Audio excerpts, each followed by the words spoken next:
مكن أفراد الفرقة الإقليمية للدرك الوطني بعين كحلة من وضع حد نشاط عصابة إجرامية تحترف سرقة السيارات والشاحنات وتفكيكها وبيعها على شكل قطع غيار.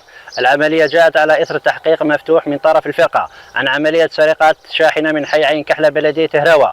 على إثرها تم تنشيط عنصر الاستعلامات وتكثيف التحريات وتحديد هوية عناصر الشبكة، أين تم التعرف على الرأس المدبر لعملية السرقة ليتم توقيفه واقتياده لمقر الفرقة.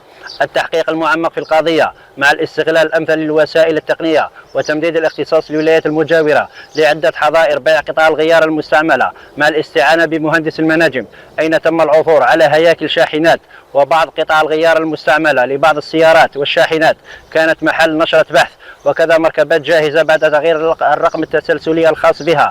كما مكنت العملية من حل عدة قضايا مماثلة لسرقة السيارات مع توقيف شخصين وبقي شخصان في حالة فرار مع استرجاع الشاحنة. بعد استيفاء جميع الإجراءات القانونية سيتم تقديم أطراف القضية أمام الجهات القضائية المختصة.